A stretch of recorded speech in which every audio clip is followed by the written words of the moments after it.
What if the main difference between an average artist and a remarkable artist is not necessarily talent in and of itself, but rather, what if the main difference between an average artist and a remarkable artist is sheer obsession? Not an unhealthy obsession, but an obsession that transforms an individual's identity, an obsession that catapults an individual from where they are to where they see themselves when they reach whatever that place of success is for them. Today, we're going to briefly talk about exactly that, the need for obsession.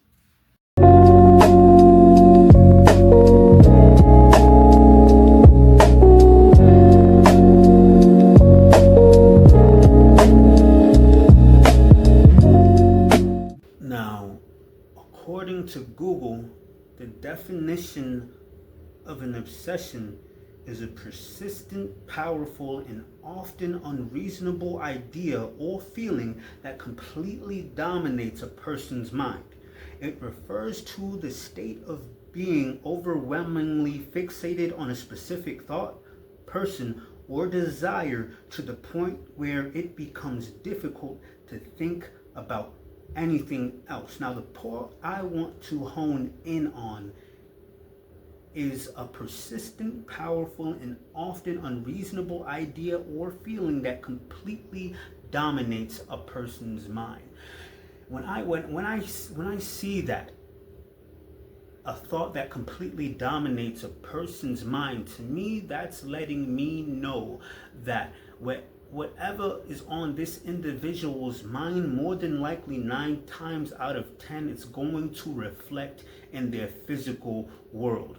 You know, there's a saying that goes, where the mind goes, the man follows. Where the mind goes, the man follows. Whatever is constantly on your mind, eventually you're going to act on that. And if this definition in and of itself is true, then it would make sense to say that if there is something on an individual's mind over and over and over, day in and day out, then 9 times out of 10, this individual's actions are going to follow whatever those thoughts are. Now, with that being said, the question comes to mind: are we who claim to be artists, us as individual artists, us that say we're artists, are we truly artists? Or are we just interested in the idea of being artists? Again, are we as individuals, are we as artists who claim to be artists truly artists, or are we just interested in the idea of being an artist? Because there's a difference between actually being what you say you are and just dibbling and dabbling in what you say you are. There's a difference between being obsessed with a thing and dibbling and dabbling in a thing. When you look at a so-called, let's use the example of somebody who's interested in going to the gym. That individual probably just gets up and goes to the gym once or twice a week. Now let's look at the avid gym rat. The avid gym rat thinks about going to the gym all day long. The average gym rat, you could look at the average gym rat and tell that he or she is an average gym rat. They watch their macros, they watch how they eat. They're going to the gym probably 3 or 4 times a week. They're making sure they get plenty of rest. Versus an individual who just gets up and goes to the gym once or twice a week. There's a difference between an individual who says they're going to be about it and an individual that's actually about it. Again, do we as artists, are we who claim to be artists truly artists, or are we just interested in the idea of being an artist? Because being interested in something and actually being something are 2 completely different things. When we look at certain individuals like Kobe Bryant, When we look at certain individuals like Tiger Woods or individuals like Muhammad Ali, we can look at these individuals and it's clear, it's as clear as day, it's black and white that these individuals aren't necessarily just interested in their craft. They're beyond obsessed with their craft. We look at Kobe Bryant. If Kobe Bryant wasn't obsessed with his love for playing basketball, he wouldn't be Kobe. If Tiger Woods wasn't obsessed with his love for the game of golf, he wouldn't be Tiger Woods. And if LeBron James or Muhammad Ali, if Muhammad Ali wasn't obsessed with his love for boxing, he wouldn't be Muhammad Ali. You can look at these individuals and clearly tell that they are obsessed with their craft. They constantly think about their craft. They're constantly thinking about how they can become better at their craft. They're not just dibbling and dabbling. And I believe that it takes this obsession to reach wherever it is that we as artists desire to be. Now, one thing that I've realized personally on my art journey, and one thing that I'm slowly continuing to realize on my art journey, is that this need for obsession, this need for drive, this need for success, it comes with a price.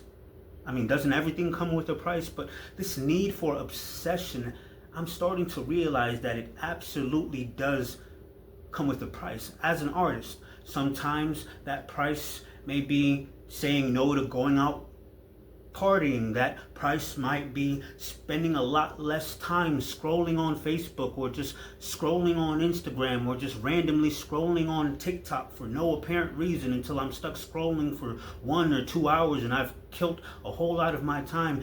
That price may be making sure that I stay up an extra 3 or 4 hours to take care of a commissioned painting that somebody wants me to do. That price may be that I stay up a couple hours working on an outline that may be very, very tedious. But whatever the case may be, I'm starting to realize each and every single day that this need for obsession comes with a price. And one of those main prices is isolation. One of those main prices, I believe, when it comes to the need for obsession, or when it comes to just attaining greatness in whatever avenue that may be for you, is isolation. Now, isolation, to me, isolation in and of itself doesn't create the artist. I personally believe that isolation in and of itself ultimately reveals the artist that has always been there. Isolation doesn't necessarily create the artist within you. I believe that isolation in and of itself reveals the artist that has always been there. As artists, to those artists that are watching this, I believe that deep inside each and every last one of us individually, there's a part of us, there's that artist, that higher self, if you may. There's that part of us that's begging to be pulled out, begging to be revealed. But to me, it's almost impossible for us to pull that part of us out if we're constantly being bombarded by external stimulations, external distractions. When we look at these individuals that I brought up a few minutes ago, Kobe Bryant, the Tiger Woods, Muhammad Ali, I could imagine the hours these individuals had to sacrifice by themselves just focusing on their craft. I could imagine the hours that these individuals had to spend studying, the hours that these individuals had to put in, just putting in work on themselves in isolation. I wouldn't doubt that Muhammad Ali spent a lot of time to himself, or Tiger Woods spent a lot of his time to himself, or Kobe Bryant spent a lot of his time to himself, because in all actuality, isolation, in my own opinion, it's what it takes to reach whatever that subjective definition of success is, because we all have our own internal subjective definition of what success is. But in order to reach that place, wherever that place may be, I believe it takes obsession and obsession to me only grows through isolation. Only through isolation. And it's because of this, one of the choices that I have made personally is removing certain commitments from my life that call for my attention, specifically being single. And I'm not saying that because everybody, that's a choice that everyone has to make. But me personally, that's a choice for this specific season in my life that I have made, specifically because I, as an artist, want to see what will happen if I truly, truly give every part of myself to creating art. I want to see what happens when I commit all of my attention and all of my energy to cranking out that extra canvas when I really don't feel like doing it. I want to see what truly happens when I stay up and I give all of my energy to putting together another content video to post on TikTok, to post on Instagram, to post on YouTube. I want to see what happens when I do this without distractions, without any extra unnecessary commitments to any person, place, or thing. And I truly believe, again, going back to that subjective definition of success, I believe that in order for us as individuals to reach whatever place that is as for success, whether it be an artist, whether it be someone who wants to be a basketball player, a musician, I truly believe that in order for us to make it to that place of success, whatever that may be, we must be more than willing to orchestrate our lives around that. If that means cutting off people, places, or things that hinder us from getting there, so be it.